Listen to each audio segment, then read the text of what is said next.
శ్రీ సాయినాథాయ నమః. శ్రీ సాయి సచ్చరిత్రము మొదటి రోజు పారాయణము. గురువారము. ఉపోద్ఘాతము. శ్రీ సాయిబాబా ఎవరు? శ్రీ సాయిబాబా సర్వాంతర్యామి. ఉపోద్ఘాతము. మహారాష్ట్ర దేశములోని వారందరికీ శ్రీ గురుచరిత్ర సుప్రసిద్ధము. ఆ దేశమంతటా దత్తాత్రేయ భక్తులు దీనిని చదివెదరు. కొందరు దీనిని నిత్యపారాయణము చేసెదరు. దీనిని రచించిన వారు సరస్వతి గంగాధరుడు.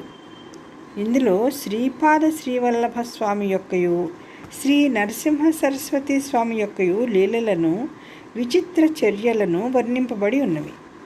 వీరిద్దరూ దత్తాత్రేయుని ముఖ్య అవతారములు.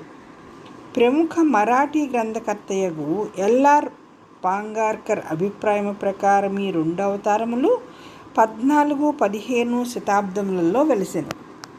దత్తాత్రేయుని తదుపరి అవతారము కూడా కలవు. ఇందులో ముఖ్యమైనవి నైజాం జిల్లాలోని శ్రీ మాణిక్య ప్రభువు, షోలాపూర్ జిల్లాలో అక్కల్ కోట్కర్ మహారాజు, తుట్టతుదకు అహ్మద్నగర్ జిల్లాలోని షిర్డీలో శ్రీ సాయిబాబాయును. బాబా 1918వ సంవత్సరంలో మహాసమాధి చెందిరి. శ్రీ అక్కల్ కోట్కర్ మహారాజ్ అవతార పరంపరయే శ్రీ సాయిబాబా అని కొందరు భక్తుల నమ్మకము. 5వ అధ్యాయములో వేప చెట్టు కింద పాదుకలు ప్రతిష్ఠించిన కథయు, 26వ అధ్యాయంలో చెప్పబడిన హరిశ్చంద్ర పితళే అనుభవము ఈ నమ్మకమును దృఢపరచుచున్నవి. పైన వివరించిన 2 అవతారముల విచిత్ర లీలలను శ్రీ గురుచరిత్రము గ్రంథముందు 53వ అధ్యాయములో సరస్వతి గంగాధరుడెట్లు వర్ణించెను, అటులనే శ్రీ గోవింద్ రఘునాథ్ ఉరఫ్ అన్నా సాహెబ్ దాబోల్కర్ హేమాండ్ పంత్ అనువారు శ్రీ సాయి లీలను 53వ అధ్యాయములో సాయి సచ్చరిత్రమును గ్రంథమును వర్ణించి ఉన్నారు. కనుక ఈ సాయి సచ్చరిత్రము ఈనాటి గురుచరిత్ర అని చెప్పవచ్చు. పై చరిత్రల గూర్చి ఈ దిగువ అంశములు గమనార్హములు.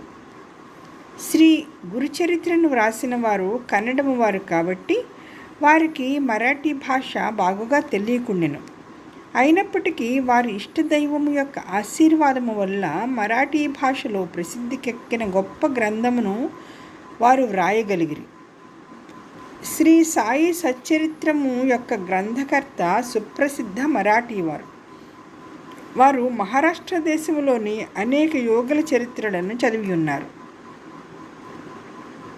ప్రసిద్ధ చెందిన ఏకనాథ్ భాగవతము వారి నిత్య పారాయణ గ్రంథము.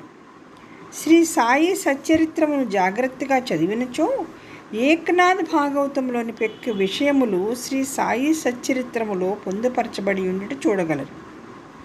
శ్రీ గురుచరిత్రము ముఖ్యముగా కర్మకాండపై ఆధారపడి ఉండుటచే దానిని బోధపరచుకొనుట బహు కష్టము. దానిని ఆచరణలో పెట్టుట మరింత కష్టము. దత్తాత్రేయుని యొక్క ముఖ్య శిష్యులు కూడా దానిని ఆచరణలో పెట్టలేకున్నారు. శ్రీ సాయి సచ్చరిత్ర విషయము అట్టి కాదు. అందులోని విషయములు తేటతెల్లములు, మిక్కిలి సామాన్యమైనవి. ఇందులో చెప్పిన వారిని అందరూ సులభంగా గ్రహించి ఆచరణలో పెట్టగలరు. శ్రీ గురుచరిత్రలో వర్ణించిన విషయములు అవి జరిగిపోయిన 100 ఏండ్లకు వ్రాయబడినవి. కానీ సాయి సచ్చరిత్రలోని కొన్ని లీలలను రచయిత స్వయముగా చూసెను. సాయిబాబా యొక్క అనుమతి పొంది వారి ఆశీర్వాదముతో ఈ గ్రంథము ప్రారంభించెను. వారి ఆజ్ఞానుసారము అక్కడక్కడ ముఖ్యమైన విషయములు, లీలలు టూకీగా వ్రాసించుకొనెను. 1918వ సంవత్సరంలో సాయిబాబా సమాధి చెందిన తరువాత శ్రీ సాయిలీలా మాసపత్రికలో సాయి సచ్చరిత్రమును కొంచెముగా ప్రకటించెను. శ్రీ సాయి సచ్చరిత్ర ఈ విధముగా 1923 నుండి 1929 వరకు శ్రీ సాయిలీలలో ధారావాహికముగా ప్రచురింపబడి 1930లో పూర్తి గ్రంథరూపముగా ముద్రింపబడినది. కనుక శ్రీ సాయి సచ్చరిత్రమును ప్రస్తుత గ్రంథము అధికారికమైనది. షిర్డీలో శ్రీ సాయిబాబా సశరీరులుగా ఉండగా దర్శించుకుని భాగ్యము లభించని సాయి భక్తులకు ఈ గ్రంథము నిజముగా ఒక వరము. శ్రీ సాయి సచ్చరిత్రమును అన్నాసాహెబ్ ధవోల్కర్ కూర్చెను. కానీ ప్రతి అధ్యాయము చివరను శ్రీ సాయి ప్రేరణచే హేమాండ్ పంత్చే వ్రాయబడినట్లున్నది. కావున ఈ హేమాండ్ పంత్ ఎవరని పాఠకులు అడగవచ్చును. అన్నాసాహెబ్ ధవోల్కర్ మొట్టమొదటిసారి శ్రీ సాయిబాబాను సందర్శించినప్పుడు వారి బిరుదును ధవోల్కర్కు కరుణించిరి. ఎప్పుడు ఏ సందర్భంలో ఈ బిరుదుని ఇతని కొసంగిరోయని విషయము 2వ అధ్యాయములో రచయిత చెప్పి ఉన్నారు. అన్నాసాహెబ్ జీవిత చరిత్ర ఈ దిగువ క్లుప్తముగా చెప్పబడినది. గ్రంథరచయిత అగు దాభోల్కర్ 1959వ సంవత్సరంలో ఠాణా జిల్లాలోని కేళ్వి మహిమయందు ఒక పేద ఆద్య గౌడ బ్రాహ్మణ కుటుంబంలో జన్మించిరి. వారి తండ్రులు దైవభక్తి గలవారు. దభోల్కర్ తమ ప్రాథమిక విద్యను స్వగ్రామమునందే పూర్తి చేసి పూనాలో 5వ స్టాండర్డ్ వరకు ఆంగ్ల విద్య అభ్యసించిరి. కుటుంబ ఆర్థిక పరిస్థితులంత బాగుగా ఉండకుండాచే వారు పై క్లాసులు చదవటం మానుకొనిరి. అప్పట్లో ఉన్న సర్కారు నౌకరీ పరీక్షలో ఉత్తీర్ణులై తమ ఊరిలోనే బడిపంతుల ఉద్యోగంలో ప్రవేశించిరి. ఆ సమయమందు కులాబా జిల్లాలో మామలత్దారుగా ఉన్న సాబాజీ చింతామణి చిట్నీస్ అనువారు వీరి సచ్చీలతను, బుద్ధి కుశలతను, సేవానిరతిని చూచి మెచ్చుకొని తలాటియను గ్రామోద్యోగిగా నియమించిరి. తరువాత ఇంగ్లీష్ గుమస్తాగా వేసిరి. పిమ్మట మామలత్దారు కచేరీలో హెడ్ గుమాస్తాగా నియమించిరి. కొంతకాలం జరిగిన పిమ్మట అటవీ శాఖలో ఉద్యోగిగా ఉంచిరి. కొన్నాళ్లకు కరువు సంబంధపు పనులందు ప్రత్యేకోద్యోగిగా గుజరాత్లోని భుజ్లో నియమితులైరి. ఆయా ఉద్యోగములలో తన బాధ్యతలను అత్యంత సమర్థవంతముగా నెరవేర్చుట వలన 1901వ సంవత్సరంలో ఠాణా జిల్లాలోని షహాపూర్లో మామలత్దారుగా నియమింపబడిరి. 1903వ సంవత్సరంలో ఫస్ట్ క్లాస్ రెసిడెంట్ మేజిస్ట్రేట్గా బాంద్రాలో నియమింపబడిరి. వారచ్చట 1907 వరకు ఉద్యోగం చేసిరి. తరువాత ఆయన ముర్బాడు, ఆనంద్, బోర్సుదులలో పనిచేసి 1910వ సంవత్సరంలో తిరిగి బాంద్రాలో రెసిడెంట్ మ్యాజిస్ట్రేట్గా నియమితులైరి. ఈ సంవత్సరం అందే వారికి షిరిడీకి పోయి శ్రీ సాయి సందర్శనం చేయి భాగ్యము కలిగెను. 1916వ సంవత్సరంలో వారు ఉద్యోగ విరమణ చేసిన పిమ్మట కొన్ని నెలల వరకు తాత్కాలిక ఉద్యోగిగా పనిచేసిరి. అదియును విరమించిన తర్వాత సాయిబాబా మహాసమాధి చెందు వరకు శ్రీ సాయి సేవలోనే పూర్తిగా నిమగ్నులైరి. బాబా మహాసమాధి పిమ్మట షిరిడి శ్రీ సాయిబాబా సంస్థానమును 1929వ సంవత్సరంలో తాను మరణించే వరకును ఎంతో చాకచక్యంగా నడిపిరి. వారికి భార్య, ఒక కుమారుడు, 5 కుమార్తెలుండిరి. బిడ్డలకు తగిన సంబంధములు దొరికినవి. అందరూ క్షేమముగా ఉన్నారు. శ్రీ సాయిబాబా ఎవరు? శ్రీ సాయిబాబా ఎవరు అని ప్రశ్నకు 3 విధములుగా సమాధానం చెప్పవచ్చు. దీర్ఘాలోచన చేయకయే విషయములను గూర్చి కానీ మనుష్యులను గూర్చి కానీ అభిప్రాయము చెప్పు అభ్యాసము గలవారు సాయిబాబానొక పిచ్చి పకీరు అనియు, వారు షిరిడీలో శిథిలమైన పాడుపడిన మసీదులో అనేక సంవత్సరములు నివసించిరనియు, ఇష్టం వచ్చినట్లుగా మాట్లాడుచూ తమను దర్శింపవచ్చిన వారి నుంచి దక్షిణ రూపముగా ధనము వసూలు చేయుచుండరనియూ చెప్పుచుందరు. ఈ అభిప్రాయము తప్పు. ఆర్య తర్కట్ గారి స్నేహితుడు ఒకసారి బాబా దర్శనానంతరము బాబా వద్ద సెలవు పుచ్చుకొని బొంబాయి తిరిగిపోవునప్పుడు కంటతడి పెట్టుకొనెను. అతనితో బాబా ఇట్లనెను, పిచ్చివాని వల్లే ప్రవర్తించుచున్నావేమి? నేను బొంబాయిలో మాత్రము నీతో లేనా? దాని తర్కట్ గారి మిత్రుడిట్లు జవాబిచ్చును, నాకు ఆ విషయం తెలీదు. ఎందుకనగా మీరు బొంబాయిలో నాతో ఉన్నట్లు నాకు అనుభవం లేదు కదా. అందులకు బాబా ఇట్లనియను, ఎవరైతే బాబా షిరిడీలో మాత్రమే ఉన్నాడని అనుకుందరో వారు బాబాను నిజముగా గ్రహింపలేదని తెలుసుకో. కొందరు సాయిబాబా సిద్ధపురుషుడనిరి, మహమ్మదీయులు బాబాను తమ పీరులలో ఒకనిగా భావించిరి. హిందువులు బాబా తమ మహాత్ములలో ఒకనిగా గ్రహించిరి. ప్రతి సంవత్సరము షిరిడిలో జరిగే ఉత్సవముల నిర్వాహకులు తన ప్రకటనలలో బాబాను సంత చూడమణిగా పేర్కొనెదరు. ఈ అభిప్రాయం కూడా సరైనది కాదు. సాయిబాబాను సన్నిహితముగాను వాస్తవముగాను సేవించిన వారు మాత్రము బాబాను భగవదవతారముగా ఇప్పటికీ భావించుచున్నారు. దీనికి దిగువ కొన్ని దృష్టాంతములను ఇచ్చెదము. శ్రీ సాయిబాబా సర్వాంతర్యామి.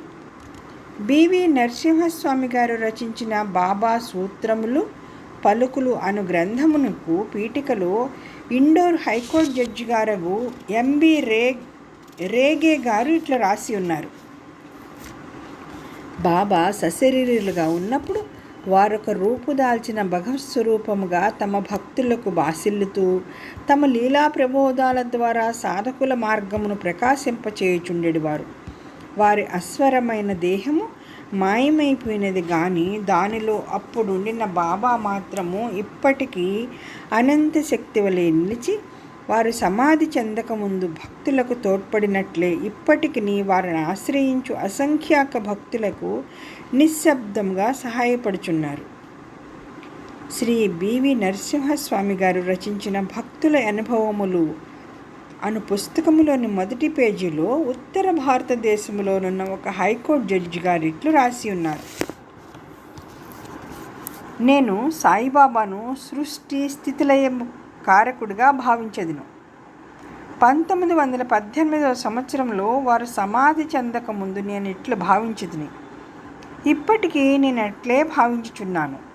నాకు మాత్రము వారు సమాధి చెందినట్లు లేదు.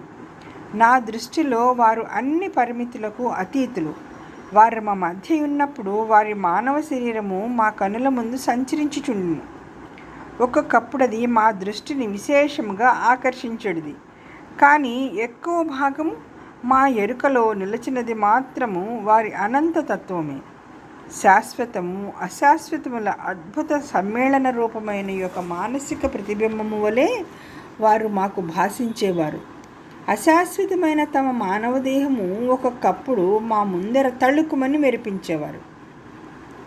ఇప్పుడు అశాశ్వతమైన ఆ దేహము మాయమై సాయిబాబా అను శాశ్వతమైన అనంత శక్తి మాత్రము నిలిచి ఉన్నది. బివి నరసింహస్వామి గారిచే రచింపబడిన భక్తుల అనుభవములు అను గ్రంథములో 19-20 పుటలలో Acharya GG Narke MA MSc Poona engineering college ఇట్లు చెప్పి ఉన్నారు. ఇంటి వద్ద నిత్యము నేను పూజించు గృహదేవతల మధ్య సాయిబాబా ఒకరిగా ఉంచుతుంది. సాయిబాబా భగవంతుడు. ఆయన సామాన్య సత్పురుషుడు కాడు. మా మామగారు శ్రీమాన్ బూటి, నా భార్య, నా తల్లి గొప్ప సాయి భక్తులు. వారు సాయిబాబాను భగవంతుని వలె పూజించేవారు. నేను కొత్తగా షిర్డీకి పోయినప్పుడు ఒకనాడు హారతి సమయంలో సాయిబాబా మిక్కిలి కోపోద్దీప్తుడై ఉండెను. అకారణముగా వారు కోపించుచు శపించుచు భయపెట్టుచుండ్రి. ఆయన పిచ్చివాడా ఏమన్న సంశయము నా మనసులో మెదిలెను. మామూలుగానే హారతి పూర్తి అయ్యను. ఆనాటి సాయంకాలము నేను బాబా పాదములను ఒత్తుచుంటిని. అప్పుడు బాబా ప్రేమగా నా తలను నిమురుచు, నేను పిచ్చివాడను కాను అనెను. ఎంత ఆశ్చర్యము! నా హృదయగత భావమును గ్రహించుచున్నారు. వారికి తెలియకుండా మనము ఏ రహస్యములు దాచజాలము. వారు అంతర్యామి, నా ఆత్మ యొక్క అంతర్యామి. వారి అంతర్యామిత్వమును గూర్చి నాకు అనేక నిదర్శనములు కలిగెను. వారు నాతో మాట్లాడినప్పుడు నా హృదయములో కూర్చుండి మాట్లాడు వాని వలె మాట్లాడువారు. నా హృదయములో గల ఆలోచనలను కోరికలను గ్రహించుచుండెడివారు. వారు నాలో ఉన్న భగవంతుడు. వారే భగవంతుడని నిశ్చయించుట్లో నాకెట్టి సంకోచము లేకుండాను. ఒక్కొక్కప్పుడు వారిని నేను పరీక్షించుచుంటిని. ప్రతి పరీక్షలో వారు సర్వజ్ఞులనియు వారు ఇచ్ఛానుసారము సర్వమును నడిపించెదరను ఒకే నమ్మకము కలుగుచుండెను. రావు బహదూర్ ఎండబ్ల్యూ ప్రధాన్ రాసిన షిరిడీ సాయిబాబా అను గ్రంథమునకు ఉపోద్ఘాతములో గౌరవనీయులను అమరావతిలో ప్రసిద్ధికెక్కిన వకీలును నగు సాహెబ్ కపర్డే ఇట్లు చెప్పి ఉన్నారు. శ్రీ సాయిబాబా ప్రతివారి అంతరంగమందు మెదులు ఆలోచనలన్నీ తెలిసిన వాని వలె ఉండి వారి కోరికలు తీర్చుచూ సుఖ సంతోషములు కలుగజేయుచుండెడివారు. ఆయన భూమిపై నడియాడు దైవముని భావము కలుగుచుండెను. దాసగణి మహారాజు తమ స్తవన మంజరి అను స్తోత్రమునందు సాయిబాబాను జగత్తు యొక్క సృష్టికర్తగాను, నిర్మలమని అంతరాత్మగాను, నిత్య శాంతమూర్తిగాను వర్ణించి ఉన్నారు. హేమాండ్ పంతు శ్రీ సాయి సచ్చరిత్రము యొక్క మొదటి అధ్యాయములో సాయిబాబాను గోధుమలు విచురుచుండెడి యొక్క వింత యోగిగా వర్ణించును.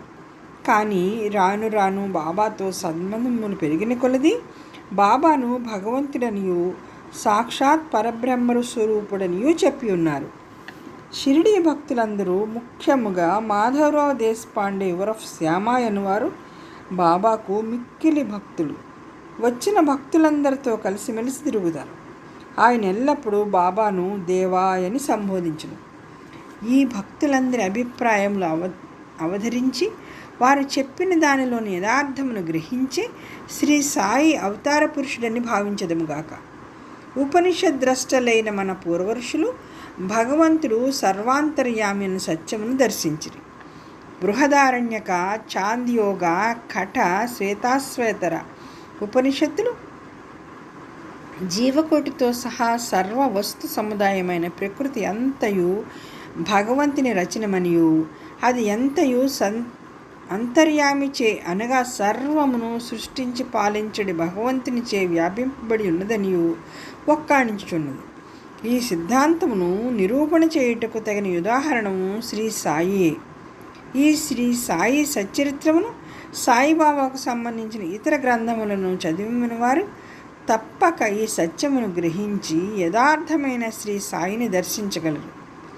ఉపోద్ఘాతము సంపూర్ణము. సద్గురు శ్రీ సాయినాథార్పణమస్తు. శుభం భవతు.